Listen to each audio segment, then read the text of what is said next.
नमस्कार. NSG news मध्ये आपलं सहर्ष स्वागत.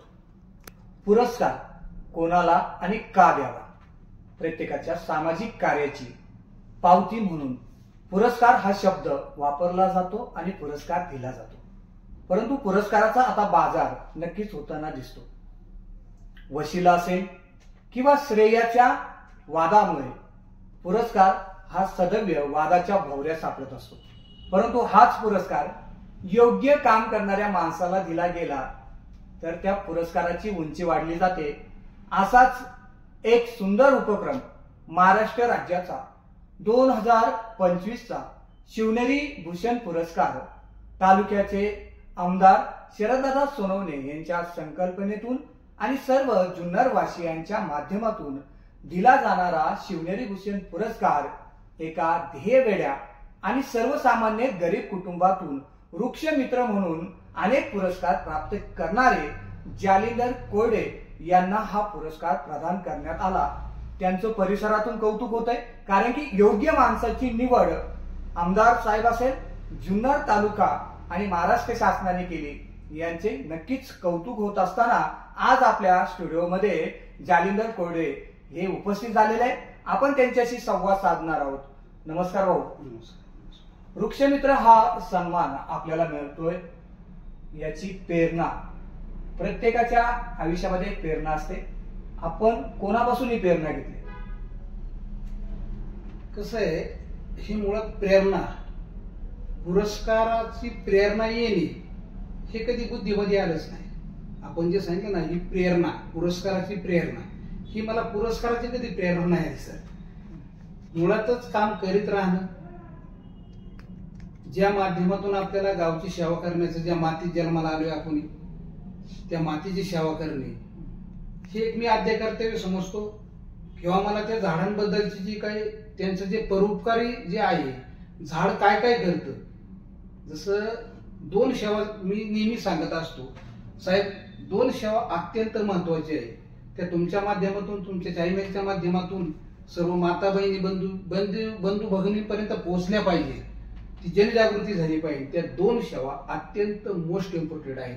त्या म्हणजे ज्या आईनं आपल्याला रक्ताच्या थेंबाथेंबाने आणि जिच्या हाडामासा आपण पोचलो, हा देह आपला पोचला गेलेला आहे आपल्या सर्वांचा, त्या आई वडिलांचे उपकार ते कधीच आपल्याच्यानी पूर्णत्वाला जाऊ शकत नाही.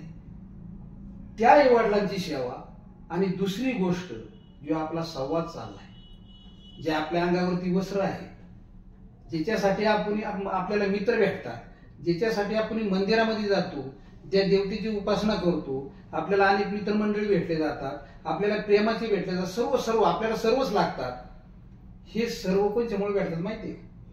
केवळ वृक्षामुळे. कारण वृक्ष आपल्याला सर्वप्रथम ऑक्सिजन देतो, जन्माला आल्यापासून तर मरेपर्यंत आपल्याला विनामूल्य ऑक्सिजन देतो. आपल्याला पण हे पूर्णपणे ज्ञात आहे की व्हेंटिलेटरवर जर टाकल्यानंतर 1 लाख रुपये त्या ऑक्सिजनचे आपल्याला कृत्रिम ऑक्सिजनचे मोजले जातात. आणि तो ऑक्सिजन आपल्याला ही वृक्ष देवता देते. ह्या वसुंधरा मातेची ही लेकरं आहेत आणि ह्या लेकरांची सेवा करण्याचं भाग्य मला फार मोठं भेटलेलं आहे. आणि त्याच्यासाठी मला गावातला सहयोग आहे, सर्वांकडून सहयोग भेटलेला आहे. आणि तुम्ही म्हटले आहात काही शिवनेरी भूषण जो पुरस्काराबाबतची प्रेरणा, हा शिवनेरी भूषण जो पुरस्कार आहे हा मी एकटा त्याचा मान करीन आहे. सर्व गाव, सर्व संस्था, सेवाभावी संस्था असेल, ग्रामपंचायत असेल, सर्व सेवाभावी संस्था असतील, समस्त ग्रामस्थ असतील, आणि मी हे बोलून त्यांच्या ऋणातून मुक्त व्हायचं मला नाही, किंवा आपण त्यांच्याकडून सहानुभूती मिळवण्यासाठी हे वाक्य मी वापरीत नाही. मुळातच ही माझी धारणा आहे का ह्या पुरस्काराचे सगळे शिलेदार आहे. हा पुरस्कार कोणाला समर्पित? हा जो पुरस्कार आहे, हा पहिला जो पुरस्कार आहे का ज्यांच्यामुळे मी 2012 पासून, तसं मला हे बाळकडून आमच्या खोडद गावातल्या ज्येष्ठाकडून मिळालेला आहे. पण खरी जी सुरुवात आहे, ही खरी जी सेवा आहे वृक्ष देवतेची, ही सुरुवात प्रजापिता ब्रह्मकुमारी ईश्वरीय विश्वविद्यालय ही आंतरराष्ट्रीय जी संस्था आहे, आध्यात्मिक संस्था, ह्या आध्यात्मिक संस्थेच्या मार्गदर्शनाखाली मी आजही ते काम करीत आहे, पुढेही ते काम करीत राहणार आहे. त्यांच्या ऋणातून मलाही मुक्त व्हायचं नाही, कारण त्यांच्यामुळे आज मी तुमच्या बरोबर हा संवाद साधतोय. कारण त्यांच्या मार्गदर्शनाखाली मी एक काम करतोय, वृक्ष रोपण आणि वृक्ष संवर्धनाचं काम मी करीत आहे. तर हा जो पुरस्कार आहे हा पहिला मी त्या वृक्षांसाठी, ज्या वृक्षांची प्रशंसा होऊन त्या वृक्षांना मी 10 फूट वाढवले तर त्यांनी मला 100 फूट वाढवले. तर अशा ह्या वृक्ष देवतेला यांच्यामुळे आपल्याला फळं भेटली जातात, औषध भेटलं जातं, हे वस्त्र भेटलं जातं, ऑक्सिजन भेटला जातो, पर्यावरण जो आपला संपर्क चाललाय हा त्यांच्यामुळेच चाललेला आहे. तर हा जो पुरस्कार आहे हा पुरस्कार मी त्या वृक्ष देवतेला, त्या वृक्षांना मी समर्पित करतो. दुसरी गोष्ट, ज्यांच्यामुळे मी या ठिकाणी आज आहे त्या विद्यालयाला, प्रजापिता ब्रह्मकुमारी ईश्वरी विद्यालयाला मी तो पुरस्कार समर्पित करतो. आणि तिसरी गोष्ट, माझ्या ग्रामस्थांना, ह्या खोडद गावामधल्या सर्व ह्या खोडद गावालाच मी हा पुरस्कार समर्पित करतो. आणि सर्वात महत्वाचं मला सांगायचं जर ठरलं, हा जो पुरस्कार आहे याचे शिलेदार सर्वच आहेत. थोडक्यात सांगायचं म्हणजे पुढील संकल्पना काय आहेत आपल्या? आपण काही वृक्ष मित्र म्हणून काम करताय, वृक्षांचे वडील म्हणून काम करतात, त्या लेकरांना आपण वृक्षांना स्वतःची मुलं समजतात, लहानाची मोठी करतात. भविष्यात अशी काही संकल्पना असेल ना की त्या लेकरांच्या माध्यमातून समाजाचे हित साधणारे काही आपण मॅनेजमेंट केलेलं आहे का? किंवा एखाद्या संकल्पना आता आपण भविष्यात जनतेसाठी किंवा ह्या देशवासियांसाठी संकल्पना केलेली आहे का? मला असा संकल्पने मी येत असतो. मी काही दिवसांपूर्वी नाही, एक वर्ष होऊन गेला असं, मी लिंगाव मध्ये सुद्धा वृक्ष संवर्धनाच्या माध्यमातून या ठिकाणी माझं येणं झालं होतं. वृक्षारोपणासाठी आपलं तुमचं ग्रामदैवत खंडोबा देवस्थान आहे त्या ठिकाणी वृक्षारोपणाचं मला भाग्य भेटलंय. तर सांगायचं तात्पर्य असं आहे का प्रत्येक गावामध्ये ऑक्सिजन पार्कची निर्मिती व्हावा असं मला नेहमी वाटतं. आणि जर त्या गावातल्या लोकांनी जर मला सहकार्य जर केलं, मी लोक शब्द हा का म्हणतो कारण तो पूर्णत्वाला जावा म्हणून, नाही तर सर्व माझा परिवारच आहे. कारण मी त्या परिवाराच्या माध्यमातून त्या दृष्टीने सगळ्यांना पाहत असतो. आणि हा जो पुरस्कार हा तालुक्याला समर्पित आहे. हा पुरस्कार हा सर्व जुन्नर तालुक्याला, सर्व जनतेला समर्पित पुरस्कार आहे. आणि हा पुरस्कार ज्यांनी मला प्रदान केला, मग सर्व मुख्यमंत्री साहेब असतील, उपमुख्यमंत्री साहेब असतील, फडणवीस साहेब असतील, एकनाथजी शिंदे साहेब असतील, अजितदादा पवार साहेब असतील, किंवा ज्यांच्यामुळे हा पुरस्कार मला म्हणजे त्यांनी बुवा याची दखल घेतली असा आपला माणूस, जे सर्वसामान्यांचा माणूस, जो आपला माणूस आपण ज्यांना म्हणतो, ते आदरणीय शरदजी सोनवणे साहेब असतील, त्यांनाही मी धन्यवाद देतो का आपणही हा पुरस्कार माझा एकट्याचा नसून हा गावचा आहे आणि हा तालुक्याचा आहे. त्यामुळे हा सर्वच याचे शिलेदार आहेत असं माझी धारणा आहे. कुठलेही सामाजिक कार्य करत असताना ध्येयवेळे पद्धतीने आपण जेव्हा काम करतो तेव्हा आपलं कुटुंब आपल्या बरोबर असलं पाहिजे. आणि बहुतेक कुटुंबातून अनेक सामाजिक काम करत असताना अडचणी येतात की तुम्ही हे काम कशा पद्धतीने करता, का करताय, कुटुंबाकडे लक्ष द्या. तुमच्या बाबतीत कधी असं घडलं का? साहजिकच 2012 आता 2025 आहे, 12-13 वर्ष काम करत असताना भोजने साहेब माझा सलून व्यवसाय आहे. माझे सर्व फोनवरतीच गिराईक आहेत. पण माझं पूर्णपणे 10 वर्ष तरी कंप्लीट त्याच्याकडे दुर्लक्ष झालं. आणि साहजिक दुर्लक्ष होणारच, कारण समाज पण मला ज्यावेळेस मला हे अनपेक्षित आहे, हे सर्व अनपेक्षित आहे. मला माहिती नाही, मी ज्यावेळेस वृक्षांची मला साहेब तुम्हाला एक गोष्ट शेअर करायची, सर्वात महत्वाची, मोस्ट इम्पॉर्टंट अशी का मी गावापुढं म्हणजे गाव झोपल्यानंतरच संध्याकाळीच पाणी घालायला सुरुवात करायचं. ही 3,000 ते 4,000 वृक्षांची हिस्ट्री जर सांगायला गेलं तर प्रत्येक लेकराची मी हिस्ट्रीचं मला सांगू शकतो.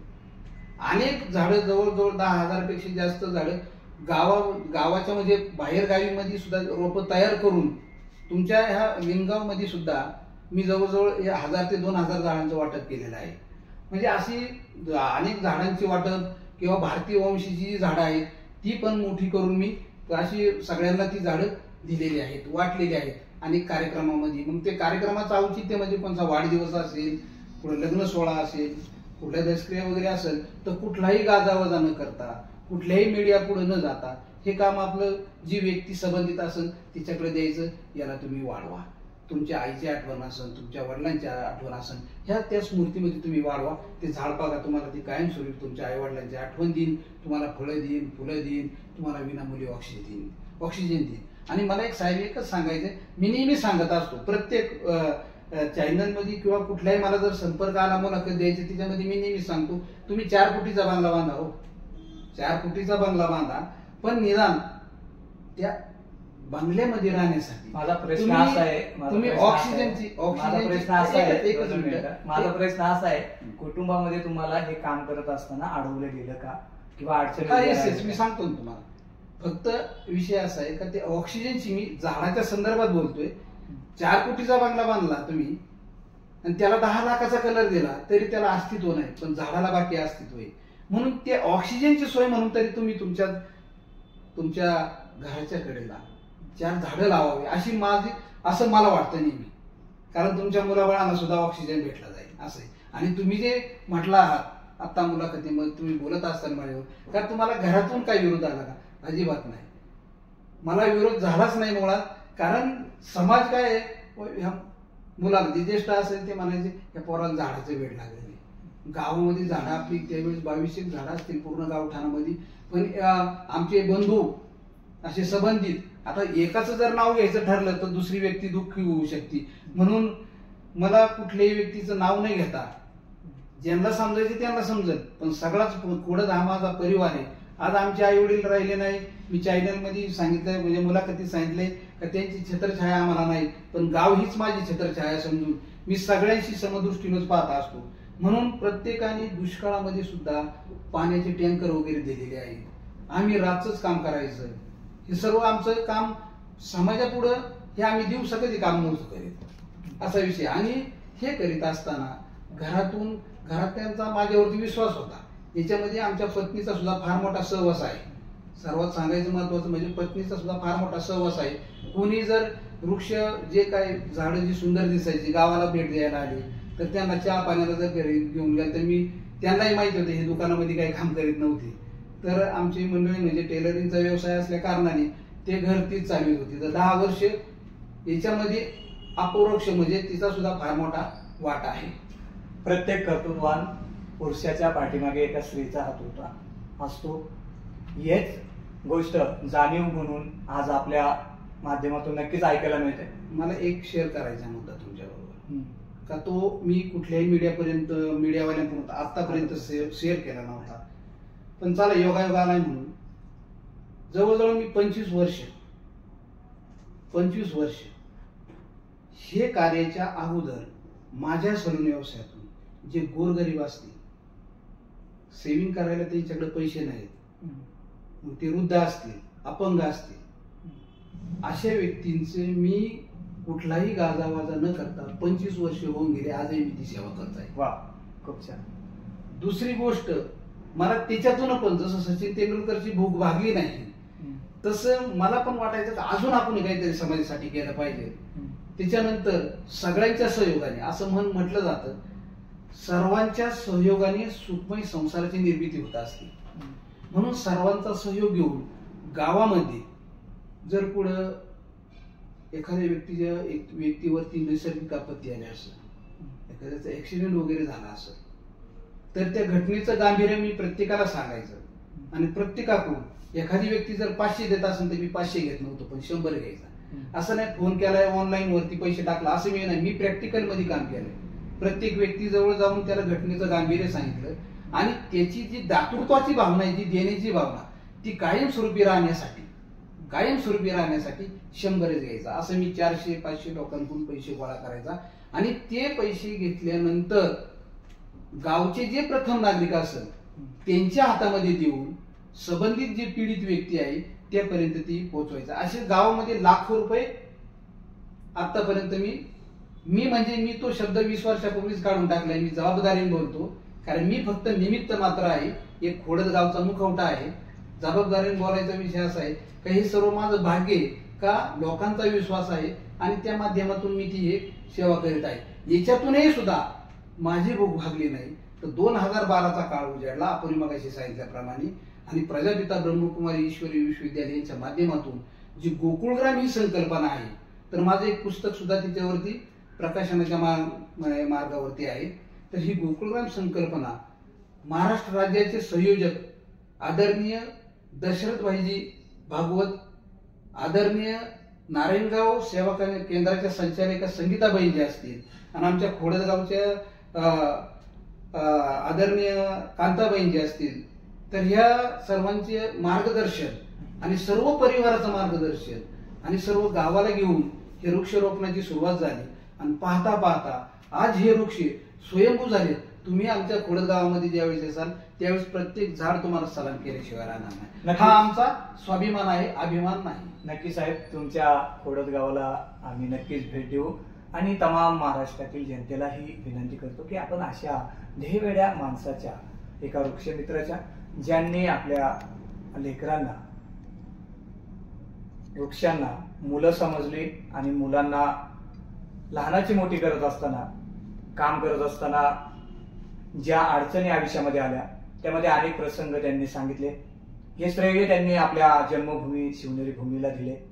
त्याचबरोबर ज्यांचे संतांचे विचार मिळाले ते संतांना त्यांनी शिवनेरी भूषण पुरस्कार अर्पित केलाय.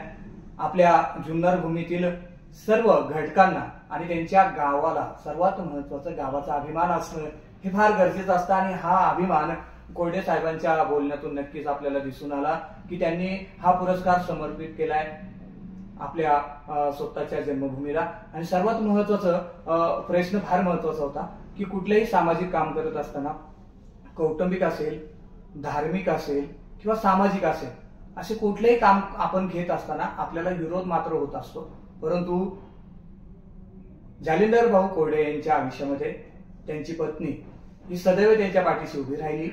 आणि घरातला माणूस ज्यावेळेस आपल्या माणसाच्या कार्याचं कौतुक करत असतो, एका सर्वसामान्य कुटुंबातील व्यक्ती आहे, सलून व्यवसायातून आपलं कुटुंब चालवत असताना ध्येयवेड्या पद्धतीने आपल्या जवळ जे येतोय तो एक घास गरीब लोकांपर्यंत पोहोचवण्याचं काम जालिंदर भाऊंनी केलेलं आहे.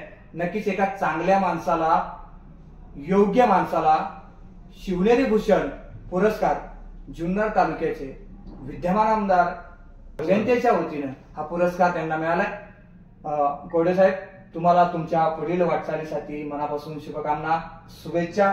आपल्या हातून अशीच वृक्षांची सेवा घडो आणि सर्वात महत्वाचं आपल्यातला जो सामाजिक क्रांतीचा वसा आणि वारसा आहे तो असा जिवंत राहो. याच शुभकामना, शुभेच्छा. आपण पाहत राहा NSE न्यूज, निमगाव 6.